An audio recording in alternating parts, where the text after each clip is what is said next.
Le gospel sera à l'honneur en 2013. L'association Gospel in Luçon a récemment annoncé la programmation de la 3e édition de son festival.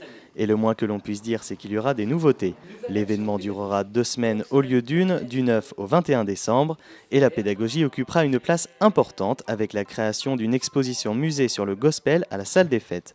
Une manière d'impliquer un peu plus les élèves, comme l'explique Grégory Tiburce, nouveau directeur artistique qui a récemment succédé à Olivier Klein. D'un point de vue pédagogique, il m'était important de pouvoir faire participer les élèves, surtout pour l'action pédagogique. Donc c'est 2 semaines au lieu d'une, pour la création notamment de cette exposition musée, donc qui sera réalisée par l'intermédiaire des élèves durant leurs cours, et aussi par le mémorial de l'abolition de l'esclavage à Nantes, qui viendra apporter sa contribution à tout ça.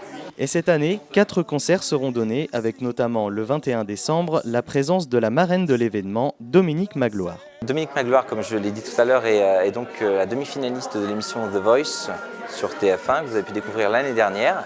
Et c'est une personne qui a un univers musical très très varié, qui peut chanter un opéra de Verdi, tout comme un negro spiritual dans la pure tradition afro-américaine.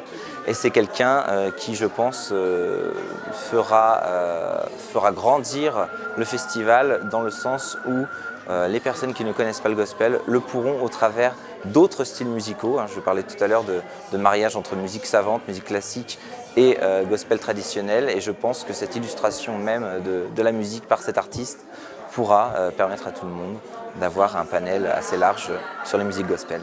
Autre grande nouveauté pour cette 3e édition, la possibilité pour tous de monter sur scène.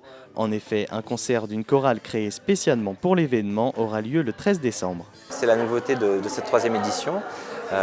Toutes les personnes désireuses de chanter du gospel et d'intégrer une formation le pourront désormais au travers de ce nouveau groupe, Luçon Gospel, qui est le fruit d'une idée mûrement réfléchie par Marie-Jo Pubert, le président du festival, et qui a souhaité vraiment permettre à tout le monde d'intégrer une formation gospel, non seulement de participer en tant que spectateur au festival, mais aussi, je reviens sur le côté pédagogique, de permettre aussi d'être acteur de ce festival en découvrant musicalement l'univers gospel.